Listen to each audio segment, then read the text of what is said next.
Hi friends, बुधा online education centre में आपका स्वागत है।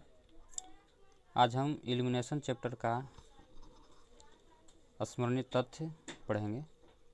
देखिए इसमें क्या लिखा है।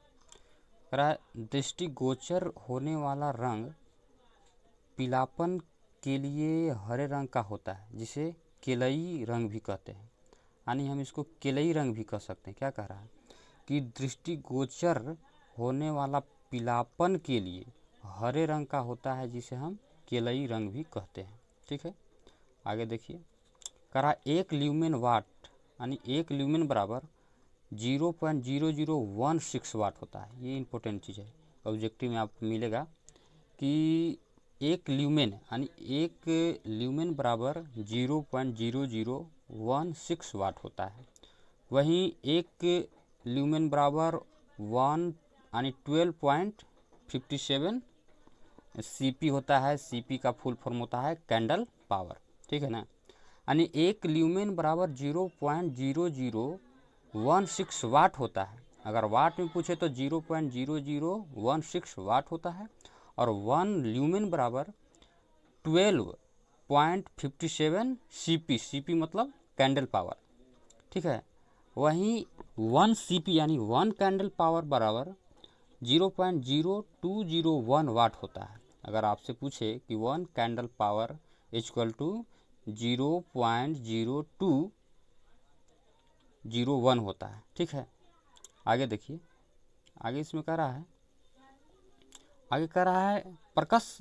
इसमें कह रहा है अगर प्रत्यक्ष प्रकाश हेतु, अगर आपको प्रत्यक्ष प्रकाश चाहिए यानी प्रत्यक्ष प्रकाश हेतु उपयोगिता कारक जो होता है ना 0.6 यानी 0.4 से 0.6 तक होता है। अगर आपको प्रत्यक्ष प्रकाश उपयोगिता यानी आपको प्रकाश जो है प्रत्यक्ष प्रकाश चाहिए तो उसमें आपका 0.4 से 0.6 तक होना चाहिए। वहीं अप्रत्यक्ष प्रकाश के लिए उपयोगिता गुणांक का मान 0.1 से 0.5 तक होता है। ये दोनों इंपॉर्टेंट चीज़ है। ये जो दोनों है ना, ऑब्जेक्टिव में आपको डायरेक्ट पूछेगा कि अप्रत्यक्ष प्रकाश हेतु उपयोगिता गुणांक कितना होता है, तो 0.1 से 0.5 तक। वहीं प्रत्यक्ष प्रकाश हेतु उपयोगिता कारक जो होता है 0.4 से 0.6 तक होता है। कार्बन का गलनांक 3400 डिग्री सेल्सियस होता है। ये मेन चीज़ है। ये जो है ना, ये बहुत मेन चीज़ है।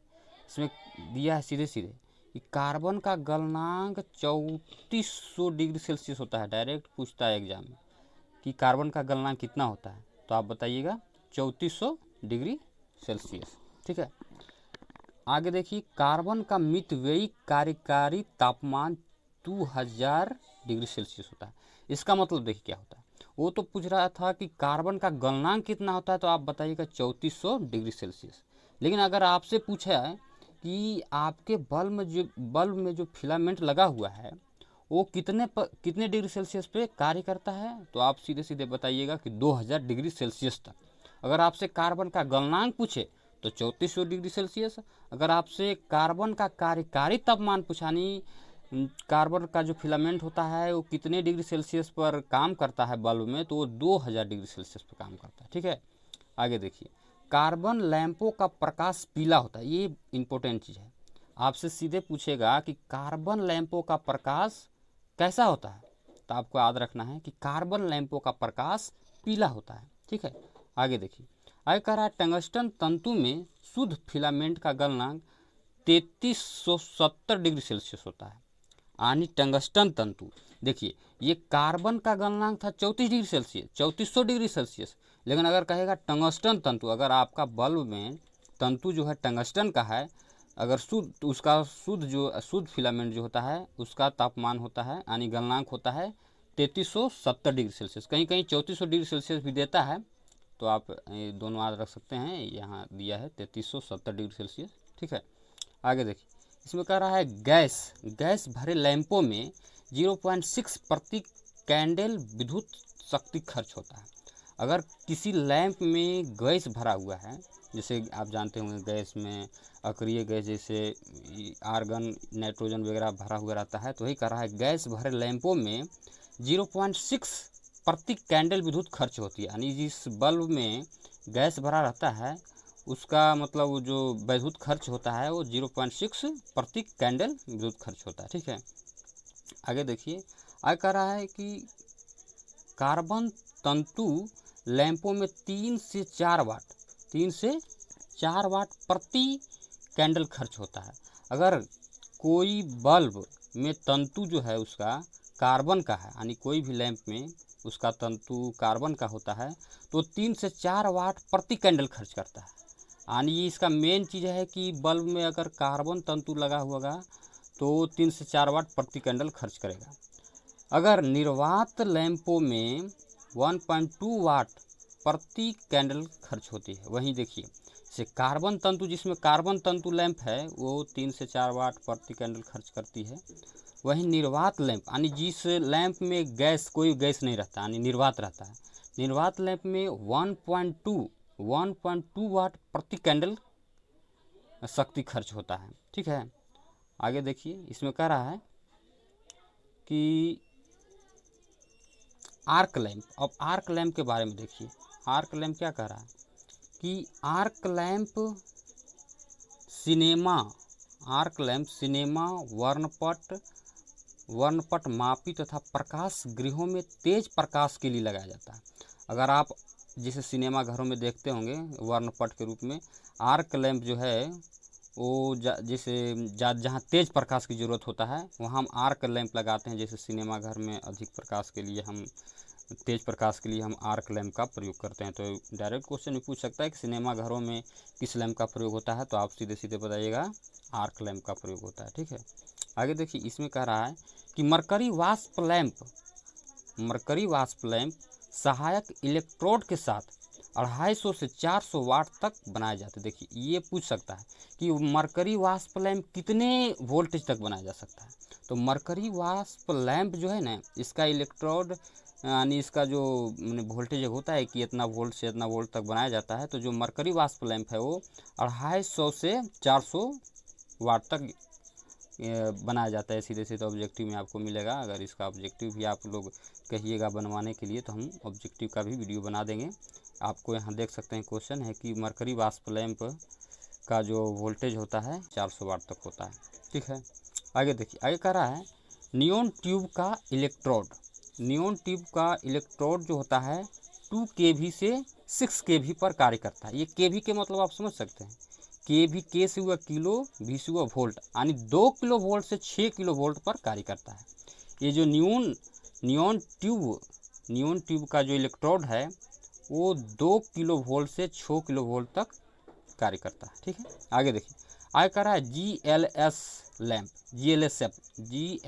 लैंप में सप्लाई वोल्टेज बढ़ाने पर जीवन काल घटता है। बात सही। देखिए, अगर कोई भी बल्ब, जैसे उसका मान लीजिए वोल्टेज, अगर आप उसको जैसे आप है ना, जैसे आप 200 या 250 वोल्टेज पर अगर आप बल्ब कार्य कर रहा है, जल रहा है, अगर उससे हाई वोल्टेज पर आप उसको दीजिएगा तो उसका जो कार्यकारी यानी जो उसका जीवन काल है वो घट जाता है।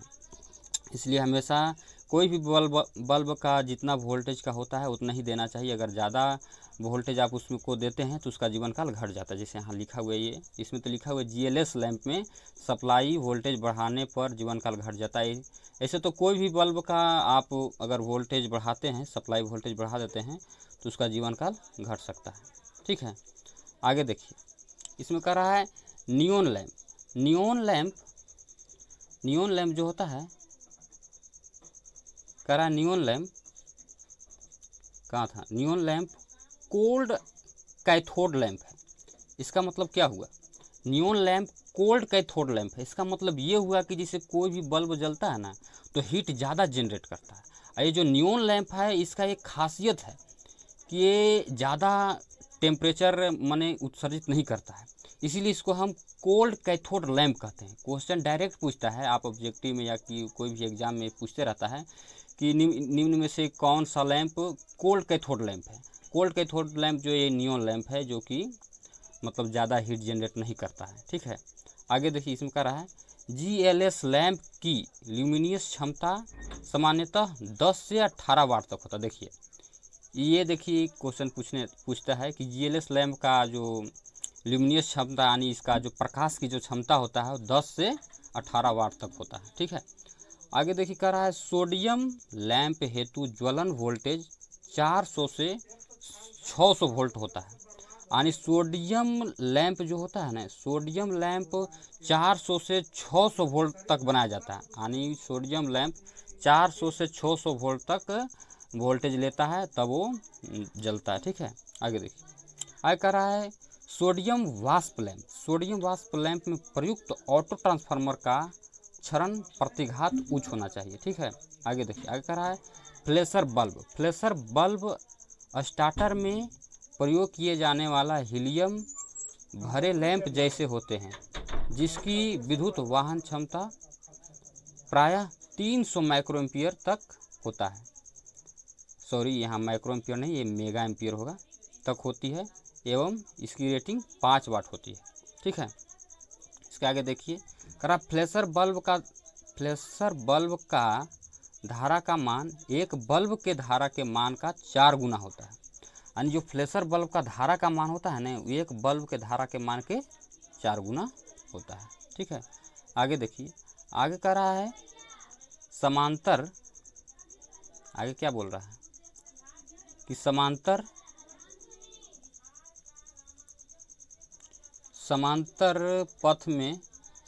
पथ में जुड़े कई बल्बों को यह नियंत्रित करता है। इसके साथ सभी बल्ब श्रेणी में जुड़े रहते हैं। किसमें?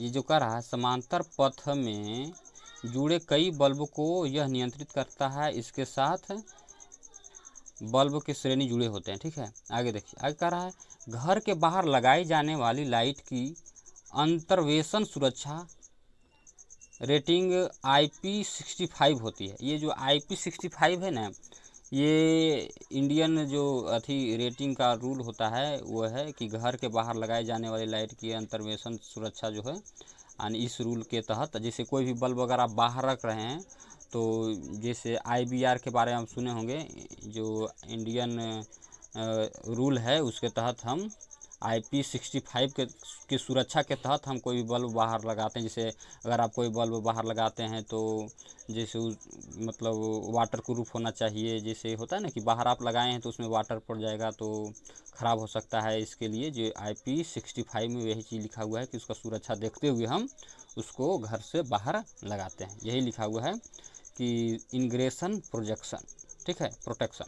आगे देखिए यह कह रहा है कि यह रेटिंग बाहर लगे उपकरणों को भारी वर्षा और तेज हवा के झोंके में भी संतोषप्रद दक्षता को प्रदर्शित करता है। देखिए यही बात हम कह रहे थे, ये जो IP65 में यही लिखा हुआ है कि अगर आप कोई बाहर बल्ब लगा रहे हैं तो उसको बाहरी जैसे अगर बाहर में है तो हवा वो बाहरी वर्षा से आप बचाने के लिए उसका प्रोटेक्शन दिया जाए, तेज़ हवा के झोंकों से उसका प्रोटेक्शन दिया जाए। ठीक है, आगे देखिए आगे कह रहा है स्वचालित वाहनों की प्रकाश व्यवस्था में कम वोल्टेज वाले लैंपों का प्रयोग करते हैं। स्वचालित का मतलब क्या हुआ, जैसे ये जो वाहन चल रहा है उसमें भी बल्ब लगा रहता है, तो उसी में कह रहा है कि स्वचालित वाहनों की प्रकाश व्यवस्था में कम वोल्टेज यानी कम वोल्टेज वाले लैंपों का प्रयोग करते हैं। अब देखिए अब कम वोल्टेज का हम क्यों जिक्र कर रहे हैं, क्योंकि अगर वाहन चल रही तो उसमें हम उतना वोल्टेज उसमें हम नहीं दे सकते।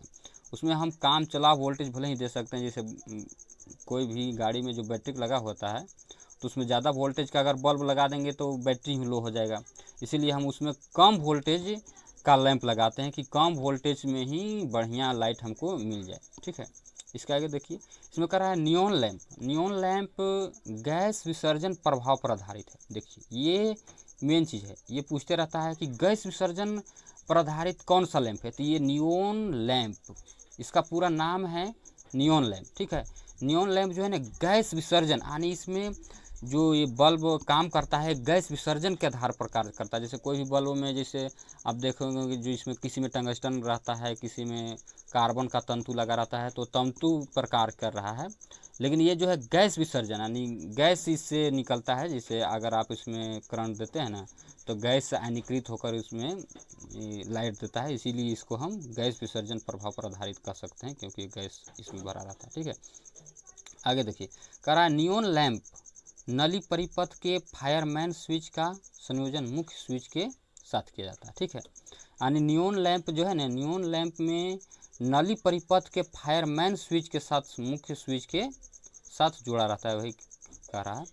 फिर कह रहा आगे, घरों में आवश्यक प्रदीपन, यानी घर में आवश्यक प्रदीमन 60 से 70 ल्यूमेन प्रति मीटर स्क्वायर होता है। यानी अगर घर में आप कोई बल्ब लगाए हैं तो उसका जो प्रदीमन होना चाहिए, इसमें लिखा है प्रदीपन लिखना चाहिए, प्रदीमन लिख दिया है। यानी घरों में अगर आप आवश्यक प्रदीप्तियाँ, घर में अगर आप अच्छी लाइट देखना चाहते हैं तो आपका जो बल्ब होगा वो 60 से 70 ल्यूमेन प्रति मीटर स्क्वायर प्रकाश देना चाहिए, तभी वो अच्छा हो सकता है। ठीक है, अब देखिए वीडियो ज़्यादा लंबा हो गया है, अब आगे हम आपका पार्ट 2 में आपका दूसरा वीडियो बनाएंगे। तब तक हम वीडियो को लास्ट करते हैं।